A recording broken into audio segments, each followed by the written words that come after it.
Jueves 6 de noviembre, a casi 5 meses de su desaparición, se dio a conocer un nuevo video que revelaría nuevos antecedentes sobre el caso de la concejala María Ignacia González, cuyo rastro se perdió el pasado 15 de junio. Sus dos hijas, Javiera y Camila, dieron a conocer un nuevo registro audiovisual que muestra el vehículo en el que estaría su madre la noche de su desaparición, circulando a alta velocidad pasadas las 2 de la madrugada, a pesar de que sus amigos dijeron que ésta se devolvió a su casa pasada la medianoche.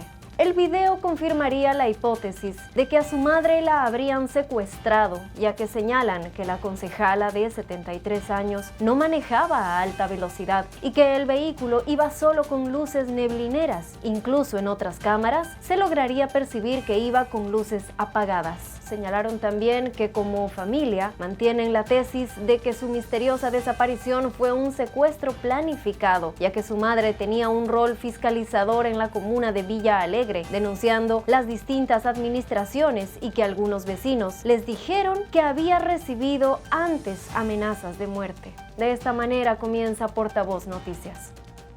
Asociación Gremial de Canales Regionales de Televisión Señal Abierta de Chile, Arcatel, y en enero suben las pensiones con el Seguro Social, presenta Portavoz Noticias.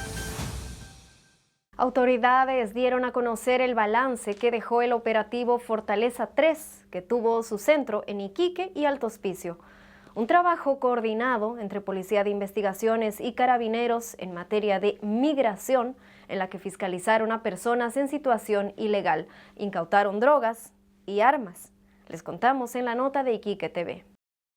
Como exitoso catalogaron el resultado de la Operación Fortaleza 3, un operativo en conjunto entre Carabineros y la Policía de Investigaciones que se llevó a cabo en un periodo de 72 horas a nivel nacional. Este miércoles las autoridades dieron a conocer el balance que dejó el operativo en la región, que tuvo como su centro en Iquique y Alto Hospicio.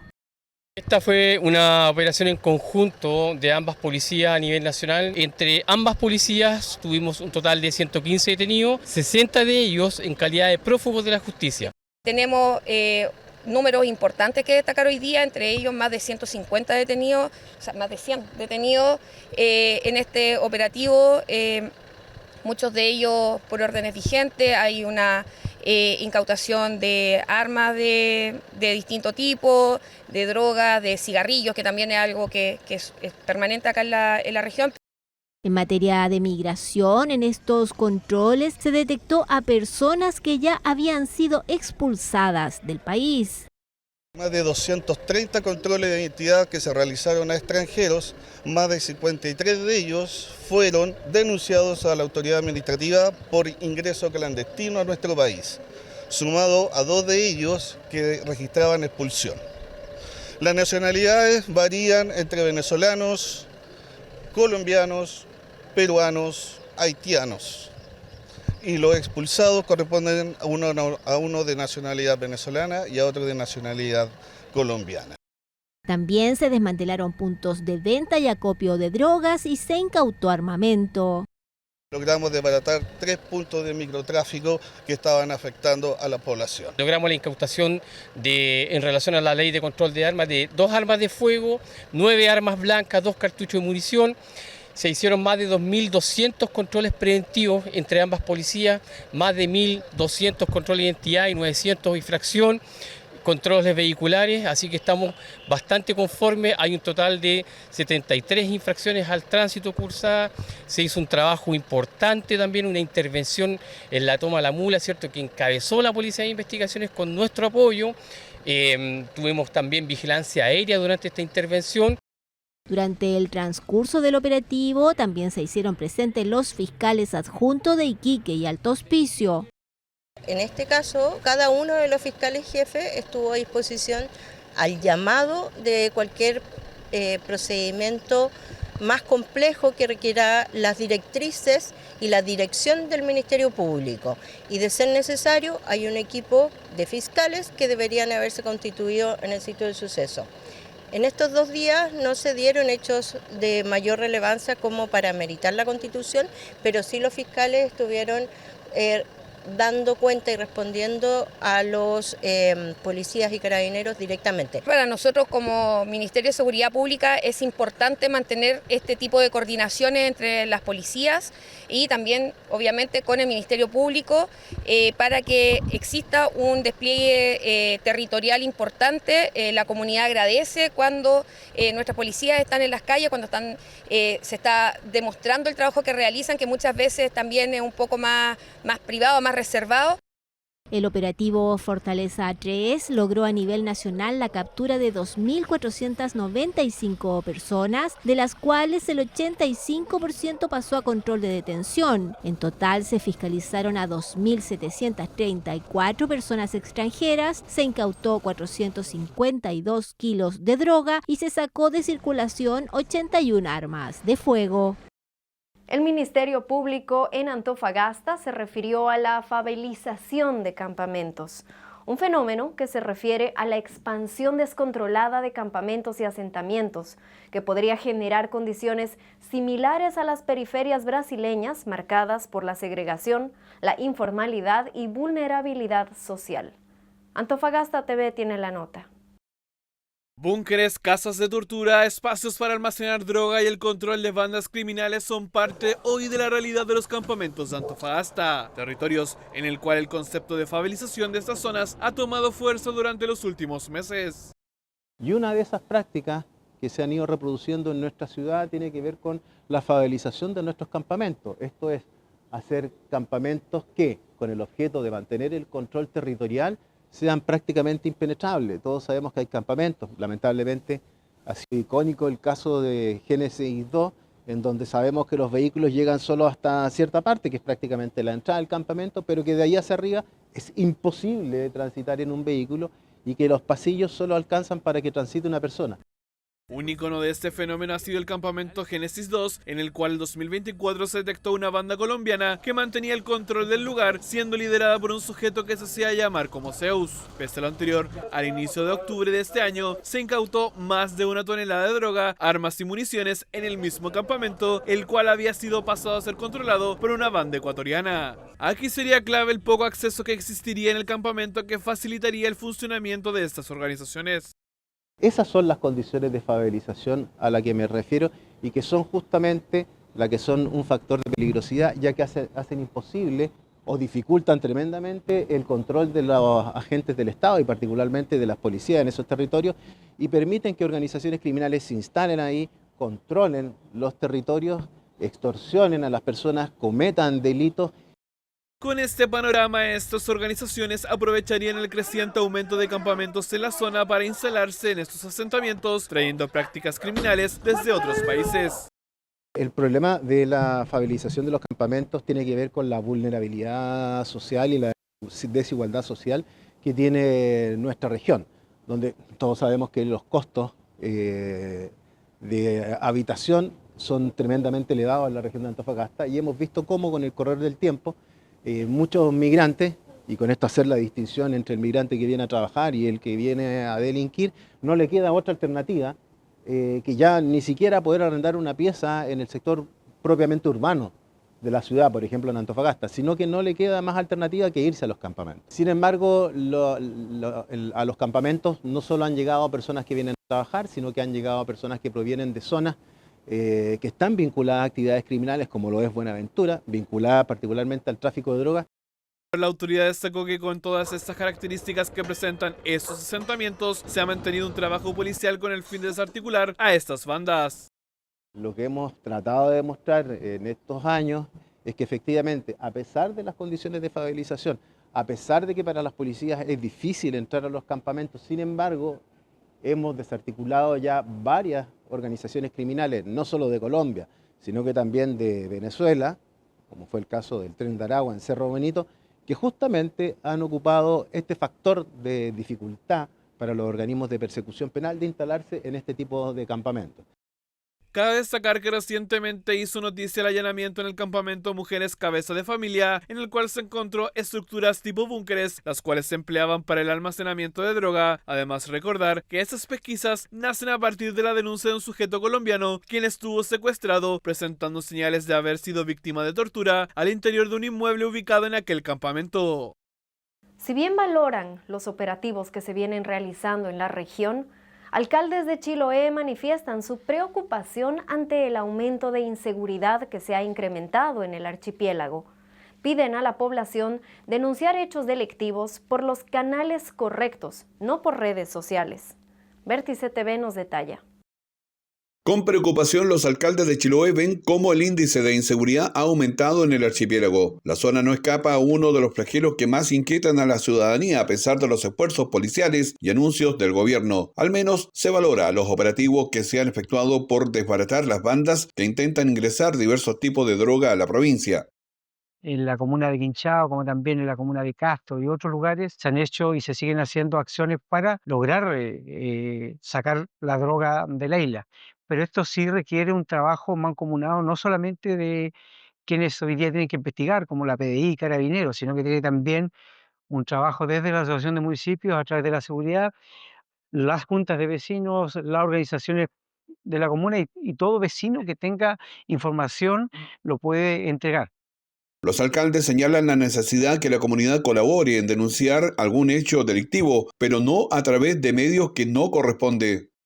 La gente denuncia por Twitter, denuncia por TikTok, denuncia por Facebook, pero no lo hace en su retén, en su tenencia o en la comisaría o en las instituciones que corresponden. Y por lo tanto, si hablamos de delincuencia, pareciera ser que Chiloé vive, ¿cierto?, en un mundo de Bilsipap, porque las estadísticas son bajísimas y en algunas comunas incluso son nulas. Por lo tanto, tenemos que hacer mucha educación cívica, mucha pedagogía, mucho trabajo colaborativo entre los municipios, Carabineros, la PDI, la Armada, la sociedad civil organizada, de tal manera que seamos capaces de denunciar dónde corresponde y cómo corresponde para que vayan subiendo los estándares y de esa manera tengamos el día de mañana la certeza de que vamos a tener más, ¿cierto?, policías, más vehículos y más herramientas para combatir la delincuencia. Chiloé sigue siendo un sitio seguro para visitar y admirar, pero los tiempos han cambiado y exigen adoptar medidas que tan solo se aplicaban antes en las grandes ciudades. No es que no sea un sitio seguro, pero evidentemente ya hay que tomar otro tipo de precauciones. Ya las casas no van a quedar abiertas, las bicicletas no van a quedar en la orilla de la casa, los vehículos no van a quedar con la llave puesta. Evidentemente que hay que ir tomando conciencia y mayor responsabilidad, ya que la delincuencia que a veces no puede hacer su trabajo en Arica o en Parinacota o en el sur, se va a Chiloé. Entonces, en ese sentido, nosotros estamos siendo golpeados porque mucha delincuencia y mucha droga está llegando a Chiloé y como lamentablemente muchos sabemos que existe, pero nadie denuncia, eso produce que las estadísticas no suban y por eso es que a veces se dice o pareciera, ¿cierto?, hacerse creer que todo está bien y eso no es correcto. Yo creo que impensado, pero yo creo que hay que actuar rápidamente. Acá se requiere mucho apoyo de la comunidad.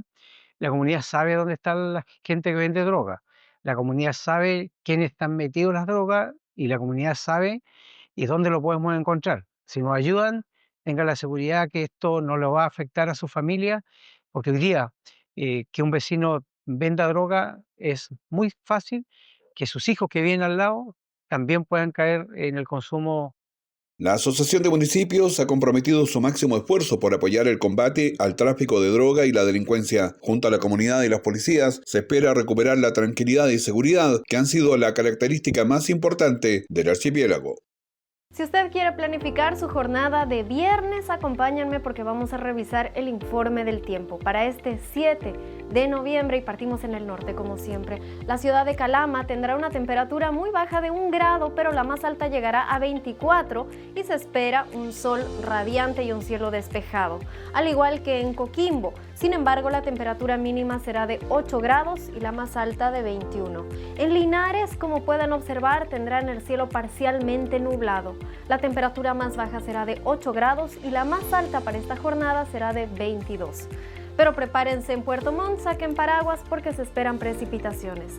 La temperatura más baja será de 5 grados, la más alta de 15.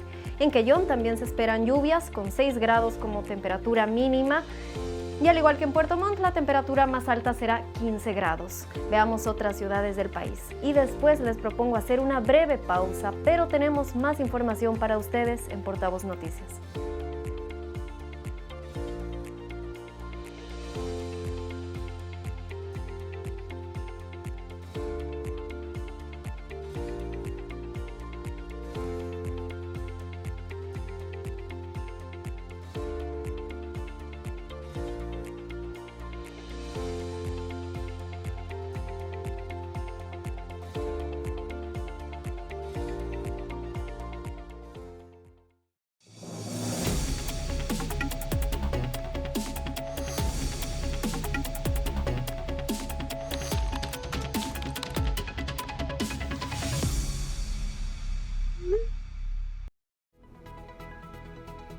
Las pensiones subirán mejorando la vida de 2,8 millones de personas. Desde septiembre subió la PGU a 250.000 pesos, comenzando gradualmente para quien tiene 82 años o más. Y desde enero de 2026, con el Seguro Social, las pensiones comenzarán a aumentar entre un 14 y un 35%. Y ojo, que esta buena noticia también es para las y los jubilados del futuro. Conoce más sobre esta buena noticia en la reformadepensiones.cl. Gobierno de Chile. Chile avanza contigo. Qué lindo. ¿Yo? La noticia, pues.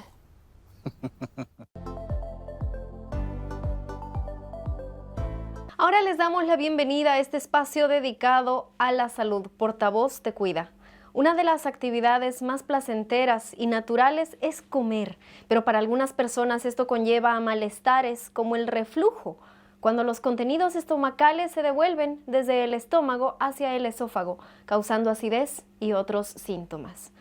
Hoy conversamos acerca de este tema con el doctor Alex Escalona, cirujano digestivo de la Clínica Universidad de los Andes.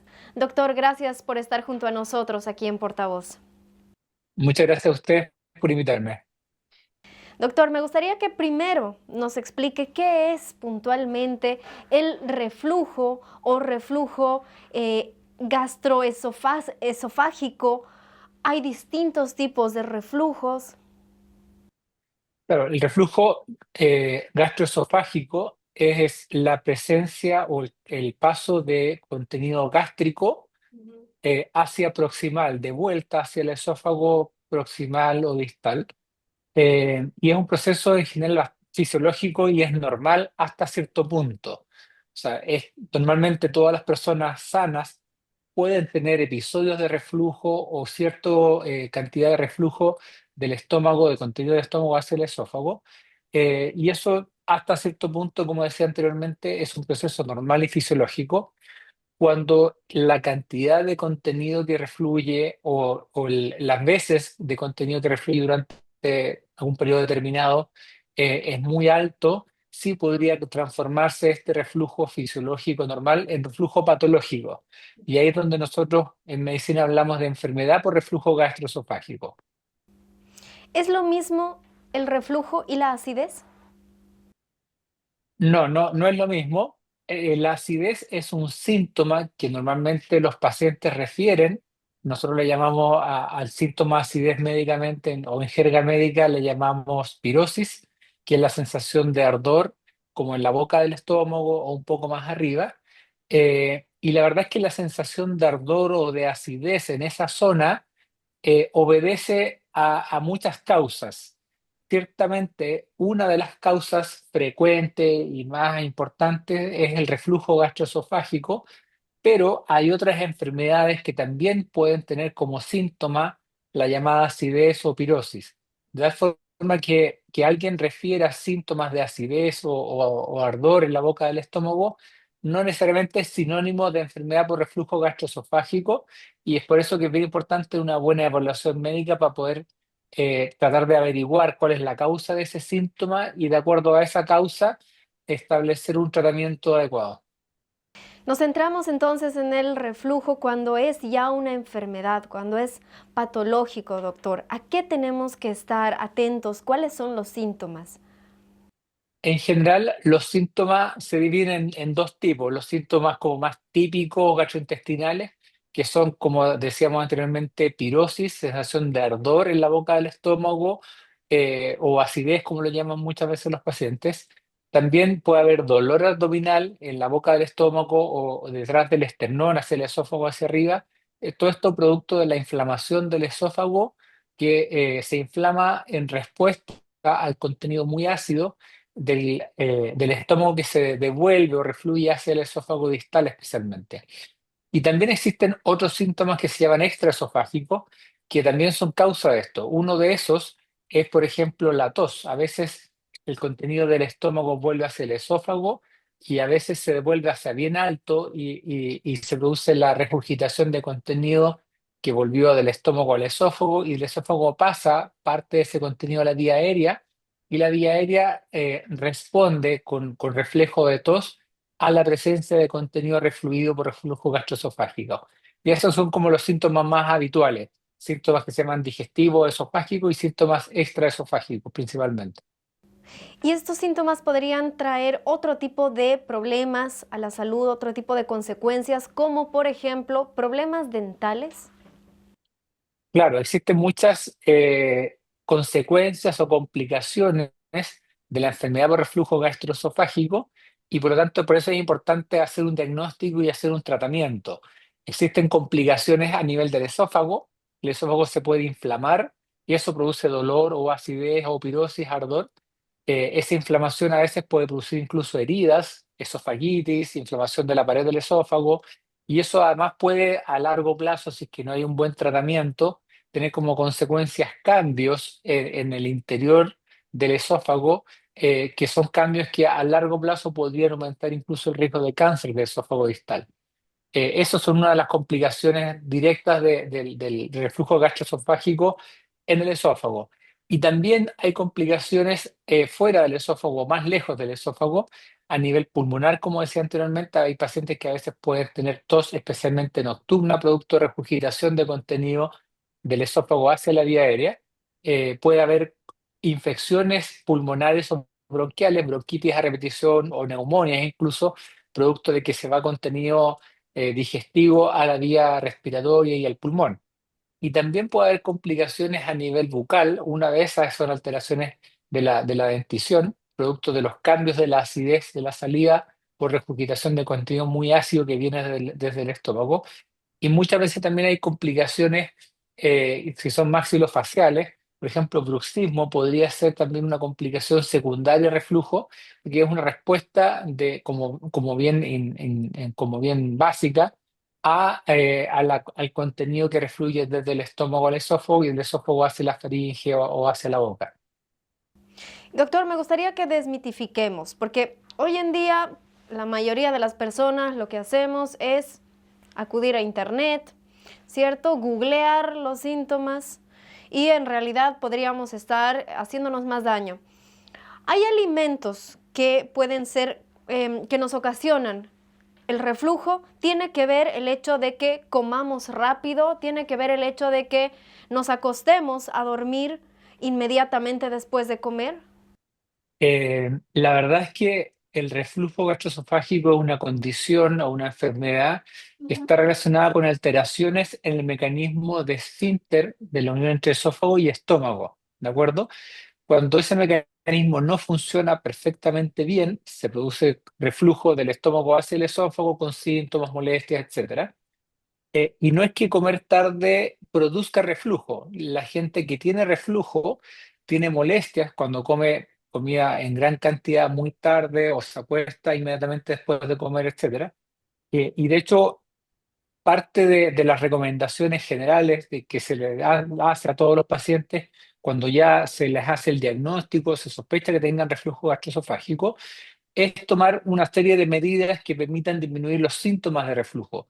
Pero no es que no hacer esto produzca reflujo. Alguien que tenga un esfínter cardias competente, que es el esfínter que une esófago con estómago, no debiera tener problemas al comer ciertos alimentos o comer muy tarde, pero sí puede haber problemas en personas que tengan reflujo. Entonces, en estas personas, de las cosas que se recomienda, por un lado, es evitar algunos alimentos que con mayor probabilidad van a inducir síntomas o molestias por reflujo gastroesofágico, bebidas gaseosas, alcohol, chocolates muchas veces, algunos alimentos con mucho picante o mucho condimento, los quesos amarillos especialmente, son alimentos, todos estos son alimentos que tienden a aumentar la posibilidad de que haya reflujo y síntomas por reflujo. Por otro lado, comer en la noche muy tarde, especialmente gran cantidad o volumen de comida, también puede aumentar el reflujo, especialmente durante la noche. Y en ese sentido, la recomendación es más bien comer temprano, esperar al menos 2 a 3 horas después de haber comido para acostarse en cama en posición horizontal. Y también ayuda muchas veces levantar un poco el respaldo de la cama para que quede un poco más, no tan horizontal, sino que con un cierto ángulo, y que el reflujo no aparezca o disminuya. Eso son todas recomendaciones generales que se le hacen a pacientes que tengan reflujo o que tengamos sospecha de reflujo gastroesofágico y que le debiera ayudar a aliviar sus síntomas, su molestia producto de reflujo. Por supuesto, también existen tratamientos médicos, farmacológicos que les pueden ayudar junto con todas estas medidas generales. ¿Cuáles son esos tratamientos, doctor?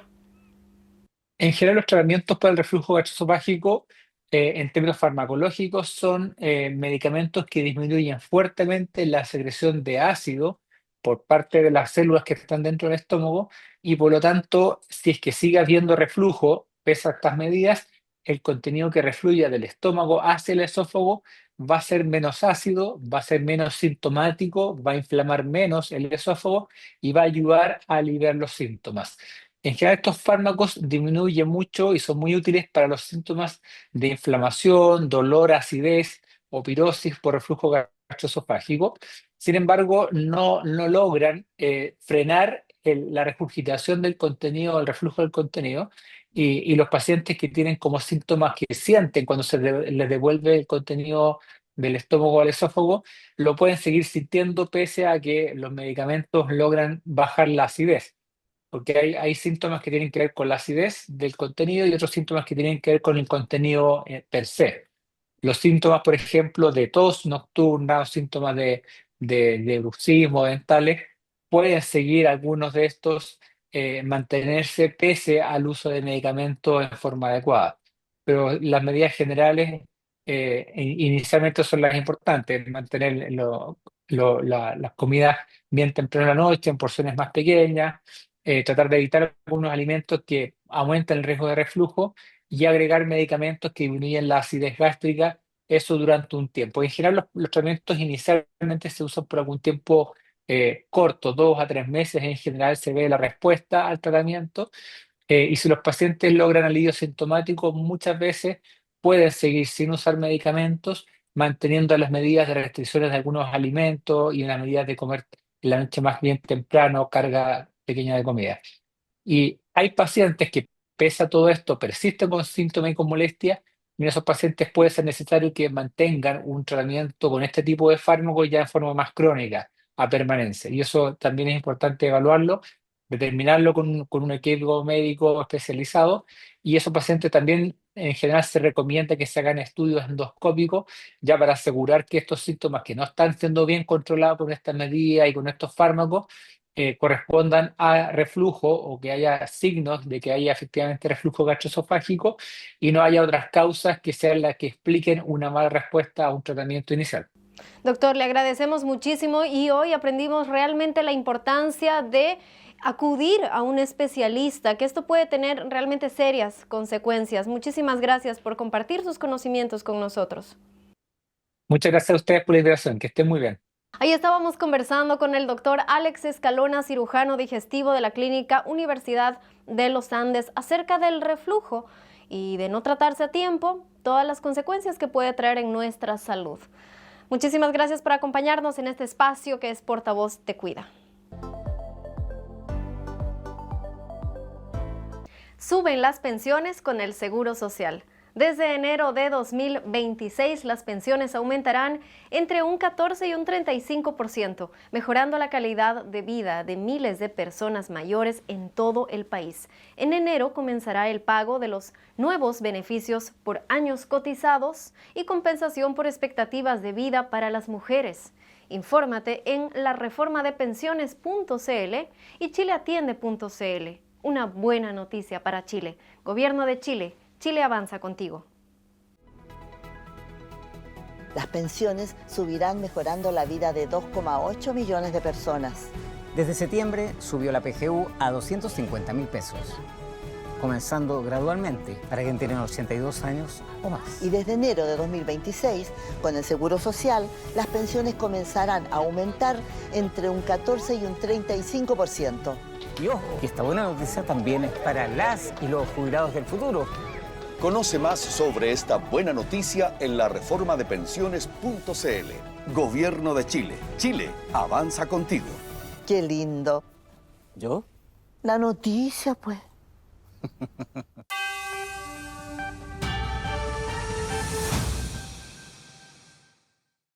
Estamos de vuelta con más información en Portavoz Noticias.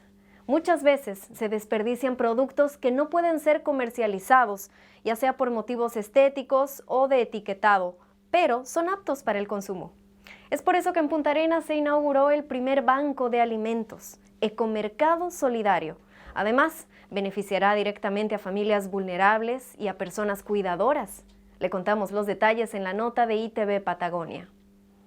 ¿Qué es un ecomercado solidario?